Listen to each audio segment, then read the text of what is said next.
Well, Donald Trump is going to be your next president of the United States, and Mike Kehoe will be the next governor of Missouri. And the next governor joins us right now on 95.7 FM KCMO. We are streaming on the KCMO Talk Radio app, on your Alexa, on your Google Home. Mike, good morning. Congratulations. How does it feel the morning after? Well, Pete, thanks for having me on. I appreciate you doing this. It feels incredible. I'm not really sure. I'm still asking myself, did I really win this thing? So it's been it's humbling. You know my journey. Your listeners have heard it a million times. When your goal as a kid is to own your own bicycle someday, it's really this is a great country. That's what I got to tell you. It was awesome, and I was super happy to see our national results. Holy cow! Man, what a night. It was fantastic. Truly unbelievable. And I was watching your acceptance speech last night, and you got emotional at one point. What drove that emotion in that moment for you when you appeared to get choked up? Well, we were talking about victories for, farmers and ranchers and kids that want education, choice, et cetera. And one of the things I had put in there was a victory for single mothers. And my mother, Lorraine Kehoe, raised, 6 kids by herself. I never met my father. And my mom was our hero. Even at 62 years old, she's been gone for 6 years. It's still tough for me to get her name out of my mouth. So that was tough for me. But I am happy for working mothers. We have a lot of single parents across this country and certainly in this state. I have a special place in my heart for those mothers who are raising those kids by themselves. And that never goes away. That comes naturally. What do you think your mother would say to you this morning? Well, she'd probably say, "Why are you doing this?" Well, let's go. Go ahead. My mom was just a hardworking woman. She wasn't an educated person. I said it last night. She believed if you love the Lord and want to work hard, you get anywhere you want in this country. And her answer to every time we whined about something was pray harder and work harder. And my mom knows we worked hard. She knows that I've stuck solid with my faith, and my wife, Claudia, and I have after 35 years of marriage and 4 kids, and I think my mom would be proud. When you look back on your journey, you were a guy who was obviously in the state Senate. You were out of politics. You were back to being a business guy, and then Governor Parson taps you on the shoulder after he gets into the governor's mansion and says, "I need you back here." And now here you are set to be the next governor. Think back to when you were back to being a regular guy, so to speak, and now to where you are today. What do you think of that development over the last 6.5 years or so? Well, it's been part of an incredible journey. I'll tell you what happens, Pete, is that you're right. I served in the state Senate, and that was just really a way to give back to our community, which has been so good to us, is just to represent them in the State House. But once Governor Parson asked me to be lieutenant governor, and we start traveling around the state, meeting businesses, meeting farmers, meeting people who wanted those opportunities that I was blessed enough to receive, we became really passionate about trying to make sure we keep that American dream alive. And many of your listeners have experienced, certainly Claudia and I have experienced that American dream, and that's really my passion for running for this office. It's not a job opportunity. It wasn't something I ever dreamt of doing, to be honest with you. I really never, ever dreamt of being in politics. But I really want to keep that environment alive for future generations to be able to know if they work hard and they keep their nose to the grindstone, great things can happen in this country and in this state, and that's the environment, and that's the pavement that I want to lay out there for future generations. Mike Kehoe is here. He will be the next governor of Missouri come January on KCMO 95.7 FM. What is issue number 1 for you come the next legislative session, Mike Kehoe? You've heard it. Your listeners have heard it. We said it last night. Hand comes off the Bible. It's enacting our Day 1 crime plan. And I can tell you that crime plan has been developed since we won the primary. We've got all the statewide law enforcement agencies that I was incredibly fortunate to receive their endorsement together to start developing that. We have police chiefs, we have troopers, we have sheriffs, we have FOP members. From there in the Kansas City area, Chief Rick Smith has been incredibly, insight has been incredibly valuable to that crime plan. And then we've also worked with Andrew Bailey. As you know, God love that guy. He kicked some tail last night. He's an American hero right there.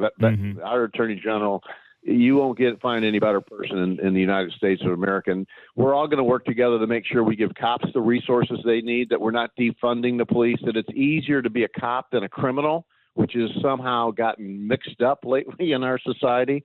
We're going to make sure the criminals are held accountable for, and they're off our streets. Our streets have to be safe. Our neighborhoods have to be safe to walk in. We can't get to any of our other priorities as far as building an economy and education reform, et cetera, unless we get crime under control. That's day one, period. How about keeping the Chiefs and the Royals in Missouri? We've talked a lot about it. A lot of people think that could get some traction here in the weeks ahead now that the election is over. How do you make that happen? I mean, if the Chiefs were undefeated, it'd be a better conversation. Oh, wait, they are undefeated.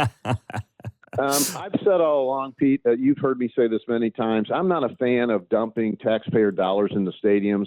I am a fan of keeping any business that makes an impact on our economy, that employs Missourians, that has an incredible millions and millions of dollar impact on our economy like those two franchises are in the state of Missouri. So we're going to work with them very closely to find out what we can do to where we're not wasting taxpayer dollars. It has to be a good return on investment for Missourians to keep them where they belong in Missouri. I've talked to the ownership group and the owners themselves and the managers of both organizations. They know I'm very passionate about making sure they stay in Missouri where they belong, and we're going to work very hard to get them to be here. Last thing, Governor-elect Mike Kehoe on KCMO. You referenced the national results last night. The Republicans obviously flipped the Senate. We don't know about the House yet. It's looking good, and Donald Trump is going to be the 47th president of the United States. When you look at how last night went, especially in some of the swing states, he may sweep all 7 swing states. What is the message from the American voter to our ruling class, to the elites last night in the wake of these results?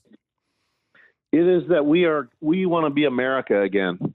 We want to be a country where a boy is a boy, a girl is a girl. That God does not make mistakes in what body he puts you in. We want to get back to foundational kind of right and wrong. And that's what the mandate you saw. And I'm using the word mandate because nobody thought Donald Trump was going to win the popular vote. Everybody thought he had a path by winning the Electoral College.